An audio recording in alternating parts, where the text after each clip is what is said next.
kita kembali di Special Talk Show, strategi dan kebijakan pemerintah Kota Kupang dalam penyelenggaraan penanggulangan bencana bersama dengan Badan Penanggulangan Bencana Daerah Kota Kupang. Dan kembali Ibu Elsie, ini yang tadi, yang barusan lewat tadi ya, barusan ini saya langsung tangkap nih, tanggap hadapi bencana. Tanggap hadapi bencana ini berkaitan juga, apakah ini menjadi salah satu visi misi juga dari teman-teman BPBD? Ya, oke. Kalau terkait visi misi, saat ini visi misi semua perangkat daerah itu diarahkan ke melaksanakan, mengeksekusi visi dan misi kepala daerah. Nah, kita tahu bersama visi kepala daerah Wali Kota Kupang dan Wakil Wali Kota Kupang adalah terwujudnya Kota Kupang yang layak huni, cerdas, mandiri, sejahtera dengan tata kelola bebas KKN. Nah, kemudian misinya itu ada 6. Nah, Badan Penanggulangan Bencana Daerah adanya di misi keempat. Tuh. Lalu kami punya sasaran program prioritas yang cantolan dari itu ada 4, yaitu yang pertama penegakan dan regulasi penanggulangan bencana. Biar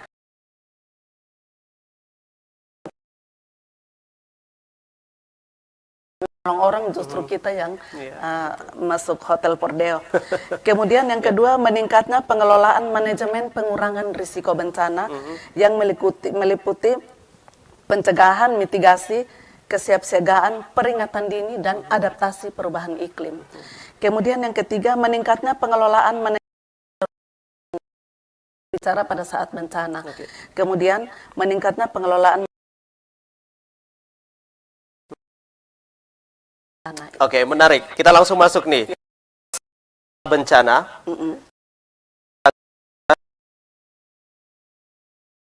Nah, ini mungkin langsung dilanjutkan, Ibu Elsie. Seperti apa? Oke, sebelumnya saya ingin sampaikan juga bahwa kami BPBD ini punya 3 fungsi, yaitu fungsi pertama adalah fungsi koordinasi. Kami berkoordinasi dengan semua perangkat daerah, atau kami punya ini segitiga biru ini. Jadi pemerintah, masyarakat, dan dunia usaha, itu fungsi koordinasi kami jalan di situ. Kemudian pada saat bencana kami pegang fungsi komando. Jadi fungsi komando itu memberikan kami kemudahan akses untuk mengerahkan sumber daya manusia, sumber daya peralatan maupun keuangan yang ada di mana saja untuk penanggulangan bencana. Kemudian fungsi pelaksana. Tuh. Nah, tadi kembali ke pertanyaan yang sudah kita lakukan di prabencana. Nah, prabencana itu yang pertama terkait perencanaan. Segala sesuatu kan dimulai dari perencanaan. Jadi kami membuat rencana penanggulangan bencana untuk yang 9 ancaman itu. Jadi apa yang kami laksanakan, yang bisa dilaksanakan oleh BPBD maupun oleh perangkat daerah yang lain. Kemudian tidak hanya itu, tapi juga oleh masyarakat. Dalam hal ini juga lembaga-lembaga LSM, lembaga swadaya masyarakat, kemudian dunia usaha. Nah, lalu yang berikut di prabencana itu kami juga ada pelatihan-pelatihan, sosialisasi-sosialisasi seperti sekarang ini bagian dari penanggulangan prabencana. Ya, lalu kemudian kami punya program prioritas juga kelurahan tangguh bencana. Itu. Kemudian ada sekolah aman bencana, sekolah atau madrasah aman bencana, itu sekarang yang lagi kami garap. Nah, terkait dengan kelurahan tangguh bencana, kami ada tingkatan, jadi Pratama, Madya, dan Utama. Di Kota Kupang sudah ada 2 kelurahan tangguh Madya, itu yaitu OSHAPA dan TDM. Itu kebetulan 2016 difasilitasi oleh Badan Nasional Penanggulangan Bencana, kemudian dikembangkan sampai saat ini. Lalu yang tahun ini kami garap untuk pembentukan kelurahan tangguh bencana pertama itu adanya di Liliba, terkait bencana yang sudah terjadi itu. Baik. Dan kalau itu untuk prabencana, sedangkan untuk tanggap darurat ini seperti apa? Ya, kalau tanggap darurat tentunya pada saat terjadi, tim reaksi cepat turun, kemudian mendata kebutuhan. pada saat itu kebutuhan dasar, kemudian menyalurkan bantuan darurat. Nah, lalu ada juga perbaikan-perbaikan darurat. Kalau skala bencananya besar, maka ada penetapan status. Nah, penetapan status itu terkait dengan misalnya, kalau skalanya besar dan kami tidak punya dana lagi di BPBD, maka itu bisa menggunakan belanja tak terduga, dana tanggap darurat yang ada di belanja tak terduga itu. Baik, dan ini kita satu persatu nih. Setelah itu pasca bencana. Pasca bencana, oke. Pasca bencana itu kami merehabilitasi dan merekonstruksi kerusakan yang ditimbulkan oleh bencana. Nah, saat ini yang sudah dilakukan adalah sumur-sumur resapan, drainase yang rusak itu diperbaiki. Lalu memberikan bantuan stimulan bahan bangunan rumah. Jadi ketika turun untuk mendata itu ada yang mendata kebutuhan dasar, kemudian ada yang turun untuk mendata kerusakan dan kerugian itu. Jadi kemudian diberikan bantuan sesuai dengan kemampuan keuangan daerah. Baik, dan kembali lagi bahwa ini juga memberikan informasi yang menarik kepada masyarakat sendiri bahwa di saat terjadi bencana, ya ini sudah ada tahapan-tahapan nih, masa prabencana, sosialisasi dan lain sebagainya, tanggap darurat, dan setelah itu pasca bencana. Nah, ini juga berkaitan dengan aktivitas atau pekerjaan dari Badan Penanggulangan Bencana Daerah itu sendiri, karena yang menjadi pemikiran dari masyarakat awam mungkin ya, dalam tanda kutip ini, bahwa BPBD itu kalau mungkin identik di saat musim penghujan. Nah, ini atau ya kurang lebihnya seperti itu. Ataupun ya kalau di daerah-daerah yang ada gunung berapi mungkin dan lain sebagainya. Nah, ini kira-kira seperti apa? Karena di segala lini masuk nih. Ya. Nah, kita itu paradigma lama.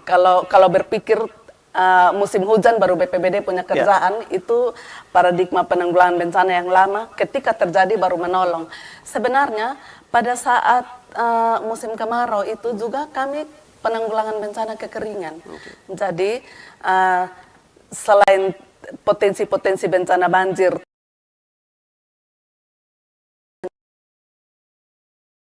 lain pada saat-saat itu. Kemudian terkait ada penyaluran air bersih bagi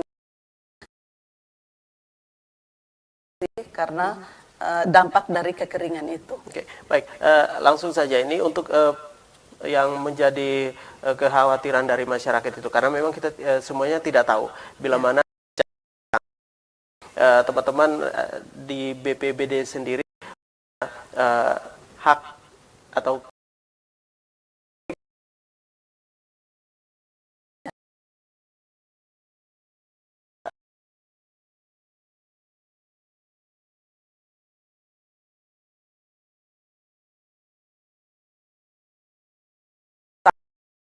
tentunya.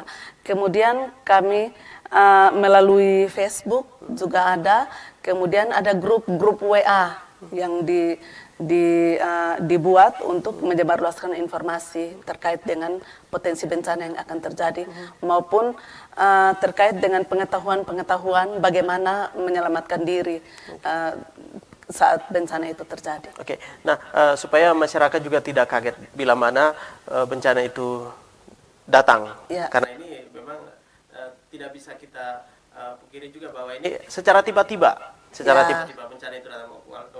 Kalau di musim kemarau ya kita tahu bersama, tapi kalau musim penghujan, nah ini juga bagaimana juga kembali lagi untuk di Kota Kupang sendiri, Ibu Elsa, ini sangat menarik sekali. Mungkin ada beberapa zona ya yang menjadi ini dari BPBD sendiri untuk melihat ini kayak masuk zona merah atau yang prioritas mungkin wilayah wilayah di Kota Kupang. Oke, terkait musim hujan, bencana hidrometeorologi yang terjadi di saat musim hujan ini. Oke, kalau terkait dengan angin puting beliung dan angin kencang, terpetakan paling sering terjadi itu di area-area Belo, Sikumana, kemudian TDM, Liliba. Nah, tahun berganti tahun area itu dia semakin luas. Jadi sebenarnya untuk semua wilayah itu berpotensi untuk terjadi. Jadi tergantung anginnya mengarah kemana itu. Baik, jadi kembali juga berkaitan dengan masyarakat yang mengalami atau mengalami musibah dari bencana itu sendiri. Nah, di kala terjun ke lapangan, tentunya juga teman-teman BPBD juga bersama dengan dinas-dinas terkait juga. Nah, ini tetapi yang gerak lebih cepat BPBD. Oke, karena kan tongkat komando itu ada di kami. Jadi pada saat bencana kami yang bertugas untuk mengkoordinir semuanya. Jadi perangkat daerah yang lain, misalnya dari dinas sosial, dinas kesehatan, kemudian PU dan lain-lain itu kami sama-sama menanggulangi. Tapi tentunya di lapangan itu di leadernya adalah BPBD. Oke, dan kemudian untuk bantuan, ini untuk yang pertama nih kepada masyarakat yang mengalami dampak bencana itu sendiri. Ya, aturannya pengumpulan uang dan barang terkait dengan bantuan itu harus sepengetahuan BPBD, kemudian penyaluran. Biasanya kami punya posko, jadi penyalurannya bisa lewat posko penanggulangan bencana. Oke, baik. Dan berkaitan dengan tema kita, sekali lagi untuk Anda pemirsa, silakan untuk memberikan pertanyaan di Special Talk Show lewat nomor yang sudah ada di layar kaca Anda pemirsa di 0812 3830 9920 WhatsApp ataupun telepon, silakan untuk memberikan pertanyaan.